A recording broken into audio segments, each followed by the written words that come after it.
Hey there, everybody.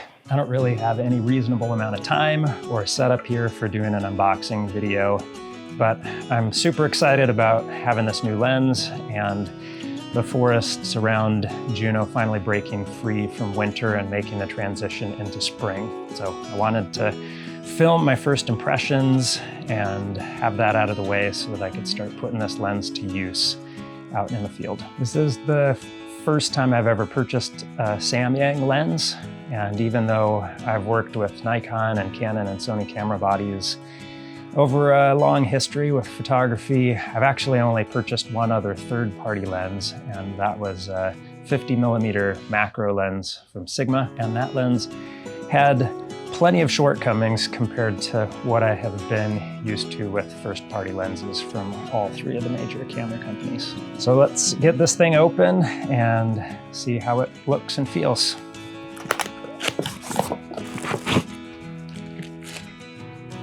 So obviously, as I reviewed this lens a little bit online, I was prepared for the size, and I think that's probably the first thing you notice when you take it out of the box. This is the 135mm f1.8 lens from Samyang. It's an autofocus lens, and it has a nice big 82mm filter size, big front element there. It's a big lens, but it does feel not too heavy.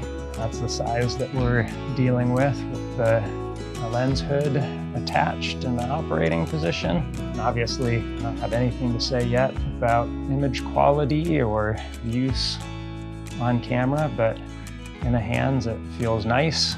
It's a pretty smooth matte surface on a lot of the lens, and focus ring isn't like shockingly smooth or anything. It doesn't feel like I paid thousands of dollars for this lens, but that's okay because I didn't pay thousands of dollars for this lens. I ended up being able to find it on sale and pick it up for under $800 US, or after sales tax, just slightly over $800 actually. And yeah, I think that's it. I don't have any other 135mm lenses to compare this to. Its most direct comparison from my current camera bag is going to be the 70-200 f4. So in terms of the amount of light that it lets in, there's going to be a really big difference with this lens. The ability to establish a shallow depth of field, which is honestly a different type of photography than a lot of landscape photography that I've done in the past.